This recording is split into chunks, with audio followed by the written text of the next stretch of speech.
The world was stunned when news broke that Ozzy Osbourne, the Prince of Darkness himself, had passed away at the age of 75. Known for shaping the genre of heavy metal and fronting the groundbreaking band Black Sabbath, Osbourne's music changed the course of rock history. But his final years revealed a different side of the rock icon. A story of pain, perseverance, and an unshakable will to say goodbye on his own terms. And now, as the details of his autopsy and life story unfold, we begin to see the full picture of a man who fought hard, not only to live, but to be understood. His legacy is not only musical, but deeply human, echoing the struggles and victories that made him relatable across generations. Osbourne's passing marked the end of an era, yet it also invited reflection on the hidden battles he fought behind the curtain.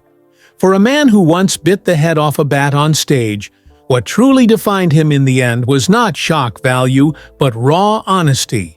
Through candid interviews, family accounts, and medical revelations, a portrait emerges of a complex individual who gave his all even when his body and spirit were pushed to the limit.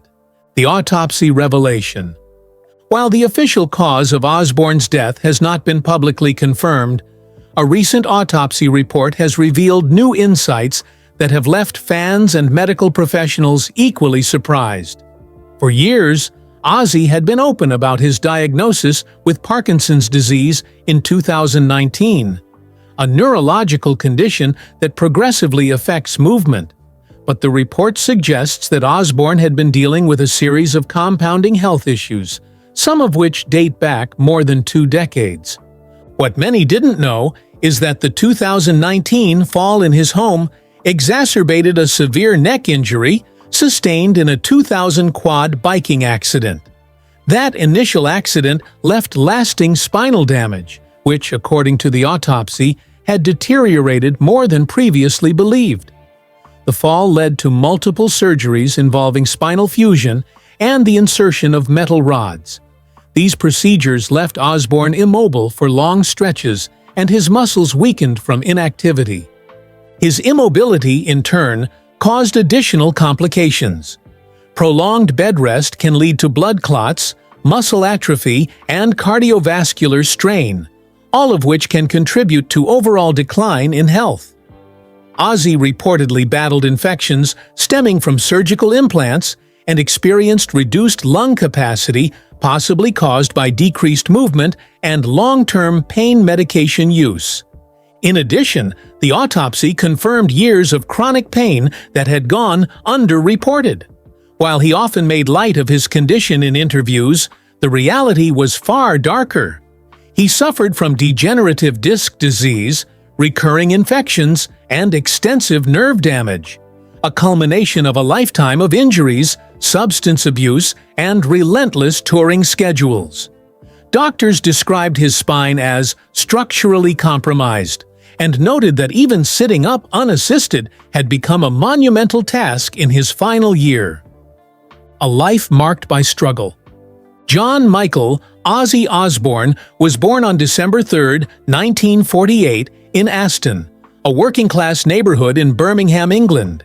He grew up in a small, cramped house with 5 siblings.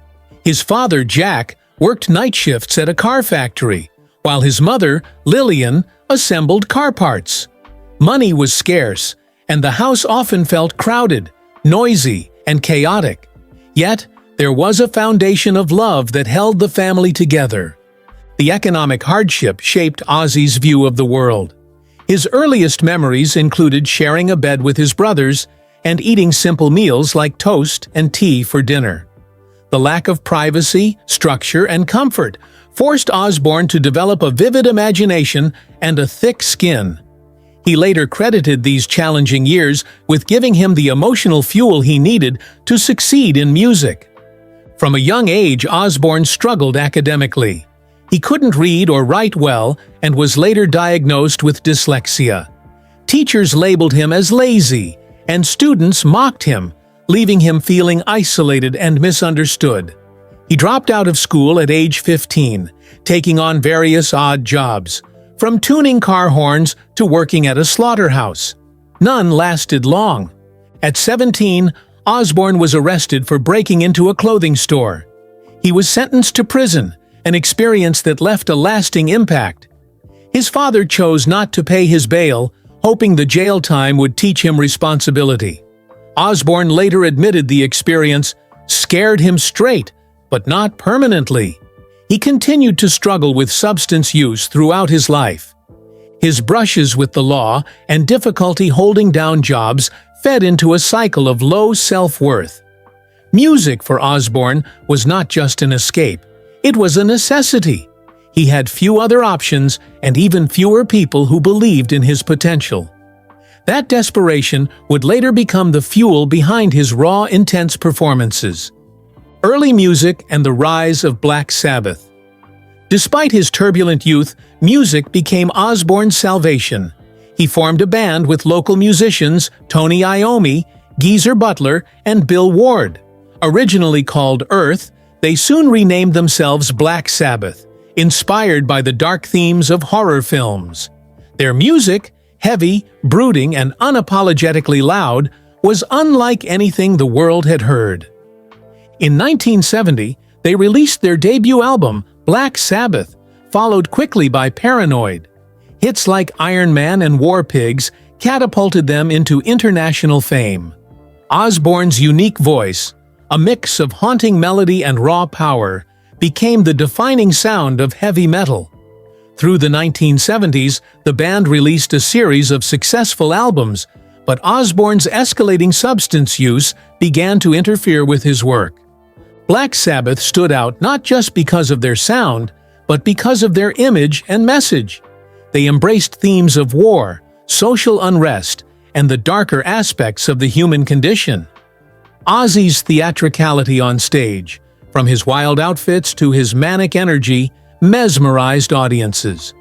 Fans connected not only to the music, but to the emotional chaos he embodied. By 1979, the band made the difficult decision to part ways with their frontman. Osbourne spiraled into depression, locking himself in a hotel room and numbing his pain with drugs and alcohol. His departure from Black Sabbath was a critical turning point. Many believed it would mark the end of his career, but Osbourne was about to prove otherwise. The solo comeback. It was Sharon Arden, the daughter of Osbourne's former manager, who pulled him out of his darkest hour. She saw potential in him that he no longer saw in himself. Under her guidance, he launched a solo career that arguably eclipsed his early fame. His 1980 debut solo album, Blizzard of Oz, was a massive success, featuring iconic tracks like Crazy Train and Mr. Crowley. With the help of virtuoso guitarist Randy Rhoads, Osbourne found a new sound and a new identity. He followed up with more hit albums, including Diary of a Madman, Bark at the Moon, and No More Tears. This era of Osbourne's life was marked by both creative explosion and personal volatility. He pushed musical boundaries while simultaneously fighting personal demons. Sharon's unwavering support helped him regain control, but the journey was far from easy. Osbourne was often torn between his love for music and his battle with addiction. But tragedy struck again in 1982 when Rhoads died in a plane crash. Osbourne was devastated, and the loss pushed him deeper into his addictions. Still, he continued to perform, tour, and record music, becoming a household name not just for his songs, but for his outrageous stage antics and larger-than-life persona. He cemented himself as a solo legend, performing around the globe and releasing albums that continued to top charts. Family life and reality TV. In 1982, Osbourne married Sharon Arden. Together they had 3 children, Amy, Kelly, and Jack. The couple weathered multiple storms including Osbourne's infidelity, substance abuse, and near-death experiences. Yet, their bond remained strong. In the early 2000s, the Osbourne family starred in The Osbournes, a reality show that offered fans an unfiltered look into their chaotic, eccentric household.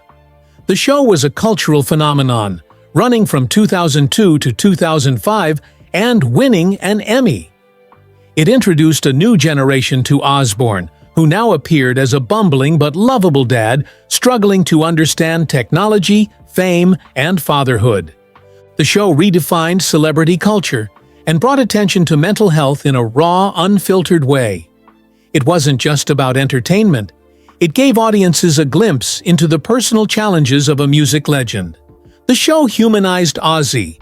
Viewers saw him trip over furniture, forget words, laugh with his kids, and cry in moments of vulnerability. Though the show brought renewed fame, it also came at a cost. Osbourne later said that constant filming made him feel like he was always performing, even at home. Nonetheless, the series helped humanize the rock star and brought public attention to issues like addiction, mental health, and aging. It became a cultural touchstone that solidified his relevance with a new generation of fans. A final farewell. Despite his many challenges, Osbourne always dreamed of returning to the stage one last time. In July 2025, just 3 weeks before his death, that dream became reality. He reunited with Black Sabbath for a final emotional performance. By then, Osbourne had been bedridden for months. Just standing took monumental effort. But with the help of doctors, therapists, and sheer willpower, he managed to rehearse and prepare for the show. He didn't care about hitting every note or moving like he used to.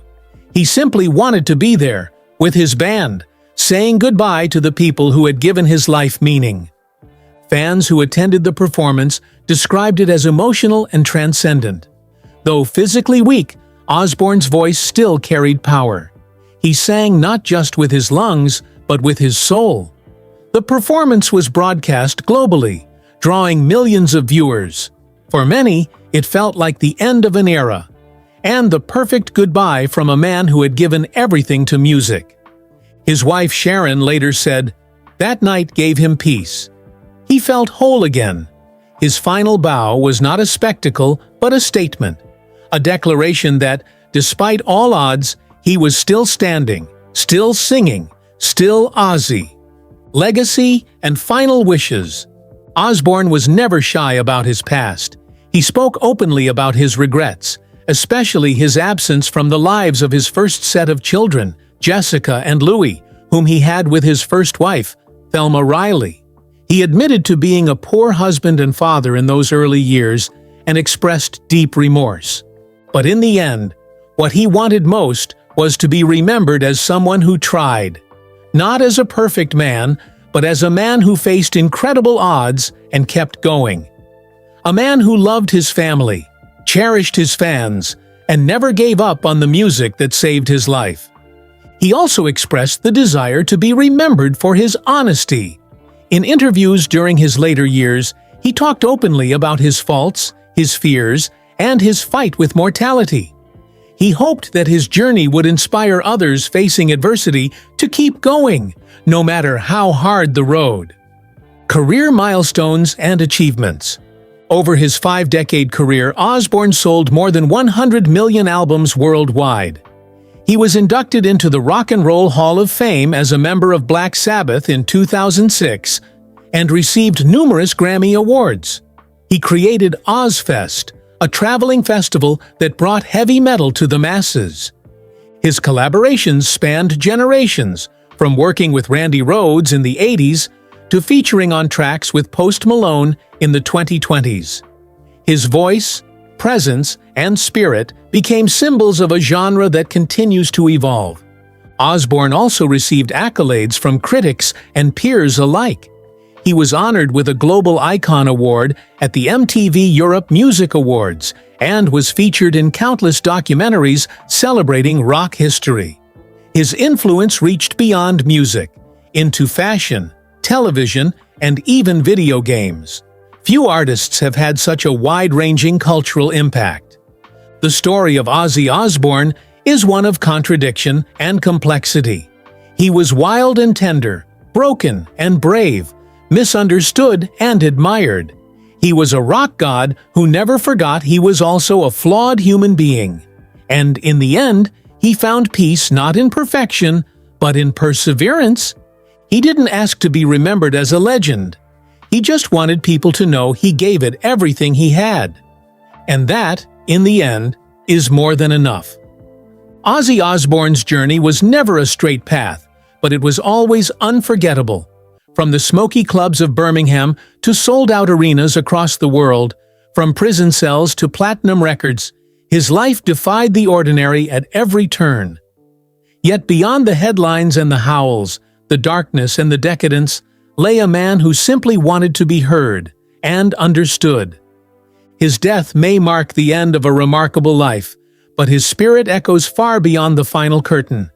In every riff, every scream, every moment of silence, after the last chord fades, Ozzy lives on, not just as the godfather of heavy metal, but as a testament to the human spirit's refusal to quit. Because in the end, he wasn't just the Prince of Darkness. He was a son, a father, a fighter, and above all, a survivor. And that's the legacy that will never die.